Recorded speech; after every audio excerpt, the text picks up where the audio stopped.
दोस्तों, जब से लेकर बांग्लादेश में शेख हसीना साहिबा की गवर्नमेंट गिरी है तो इंडिया की तरफ से ये इल्ज़ामात लगाए जा रहे हैं कि बांग्लादेश में अब इस्लामी नेशनलिज्म बढ़ गया है और वहाँ पर इस्लामी आइडियोलॉजी रखने वाली जमातें बहुत ज़्यादा ताकतवर हो चुकी हैं। ये भी हकीकत है कि बांग्लादेश के अंदर एक बड़ा ग्रुप ऐसे लोगों का रहा है जो कि सेक्युलर बंगाली नेशनलिज्म पर यकीन रखते रहे हैं, इस्लामी आइडियोलॉजी से दूर रहें, और इनकी जो आइडियोलॉजी रही है वो सेक्युलर बंगाली नेशनलिज्म रही है। ये हजरात ख़ुद को बहुत ज़्यादा एसोसिएट करते रहे हैं वेस्ट बंगाल के साथ भी, और ये हमेशा चाहते हैं कि इंडिया के साथ हमारे टाइज़ बहुत ही डीप रहने चाहिए और इंडिया ही इनकी कुल कायनात एक तरह से बना रहा है ओवर द डेकेड्स।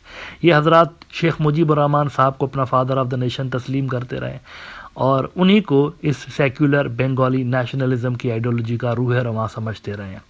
लेकिन आज जो इंडिया से खबरें आ रही हैं वो इस सेक्युलर बंगाली नेशनलिज्म पर यकीन रखने वाले लोगों के लिए कुछ बेहतर रिपोर्ट्स नहीं है, और आज शायद इस ग्रुप के लिए डार्क डे है, ब्लैक डे जिसे कहते हैं, क्योंकि आज वेस्ट बंगाल की चीफ मिनिस्टर ने कुछ ऐसी बातें की हैं जिसके बाद आप यूं समझें कि ये जो सेक्युलर बंगाली आइडियोलॉजी है ना, ये एक तरह से बे ऑफ बंगाल के पानियों में कहीं गुड़प हो गई है। वो एक ज़माने में इंदिरा गांधी साहिबा ने कहा था, जब 1971 में बांग्लादेश बना था तो इंदिरा गांधी साहिबा ने कहा था कि आज हमने टू नेशन थ्योरी को बे ऑफ बंगाल में डुबो दिया है। लेकिन आज जो इंडिया से खबरें आ रही हैं वो खबरें सुनकर आपको यकीनन यही लगेगा कि सेक्युलर बंगाली नेशनलिज्म को ममता बनर्जी साहिबा ने आज बे ऑफ बंगाल के अंदर डुबो दिया है।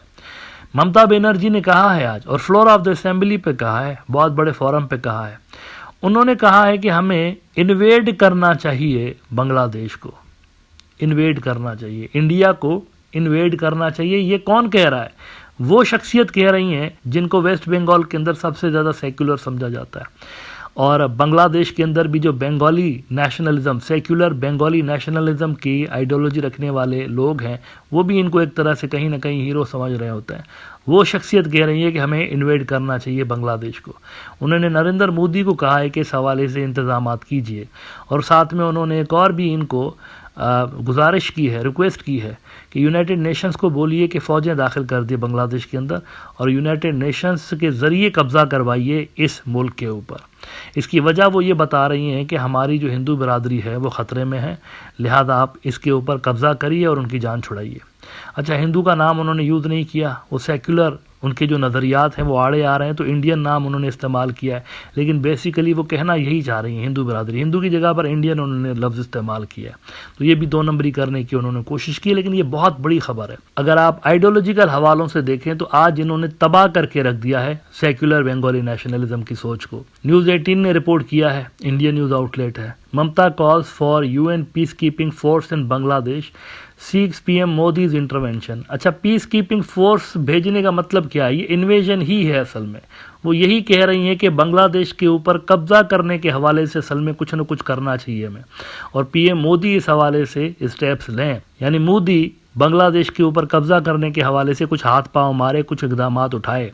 वो कहते हैं waste Bengal CM Mamata बनर्जीज remark came days after Hindu monk Chinmoy Krishna Das was arrested and charged with sedition in Bangladesh। अच्छा, इनके एग्जैक्ट अल्फाज अगर हम देखें तो न्यूज़ 18 कहता है कि वी हैव फैमिलीज, ये ममता बनर्जी कह रही है, we have families, properties and loved ones in Bangladesh, we accept whatever stance the government of India takes on this, but we condemn atrocities on religious grounds anywhere in the world and appeal to the union government and the prime minister to intervene.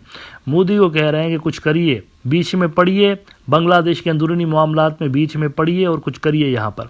और साथ ही बांग्लादेश के ऊपर फौज कशी के हवाले से, invasion के हवाले से वो कहती हैं, एंड आई कोट एनडीटीवी कि addressing the Bengal assembly Miss Banerjee said she had spoken to the chief of the ISKCON Kolkata unit to extend her sympathies and support, and stressed if Indians are attacked in Bangladesh then we cannot tolerate it. We can bring back our people. Government of India can take this matter up with the United Nations so a peacekeeping force can be sent. हमें फौज भेजनी चाहिए अपने लोग वहां से निकालने के लिए। किसने रोका है इंडियंस को? मुझे बताइए ममता बनर्जी साहिबा, किसने रोका है इंडियंस को वहां से जाने के लिए? किसी ने रोका है? कोई उनका रास्ता रोक के बैठा है? यूनिट सरकार के बंदे उनके रास्ते क्या रोक के बैठे हैं एयरपोर्ट्स पे और रेलवे के प्लेटफॉर्म्स पे कि इंडियंस नहीं जाएंगे यहाँ से।